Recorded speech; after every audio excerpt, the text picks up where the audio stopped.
Amici, buongiorno, terzo appuntamento con comprare in centro quando non conviene comprare online. Siamo ancora a Porto Levante, siamo ancora alla Darsena Marina di Porto Levante, questa magnifica cornice, posto eccezionale, a 2 passi dal mare, c'è un'isola straordinaria che è l'isola Cavallaria. Adesso andiamo a scoprire perché appunto scegliere la Darsena Marina di Porto Levante rispetto a altre.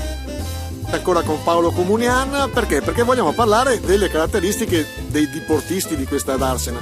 Praticamente chi fa pesca d'altura e chi fa anche vela.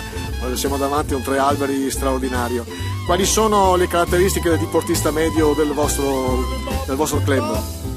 Sì, nel Marina inizialmente eravamo partiti solo con la gente locale, poi un po' alla volta sono arrivati anche appassionati di pesca e anche famiglie che vengono solo per fare il weekend e per uscire con la barca a vela, con la barca a motore, visto che l'uscita in mare è comoda e in più si arriva abbastanza facilmente dalle varie città qua vicine, Padova, Venezia e Rovigo.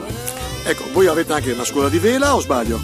Ci sono anche delle piccole scuole di vela e anche un club per la pesca d'altura. Ogni anno organizzate delle gare di pesca d'altura, quest'anno avete già programmato qualcosa?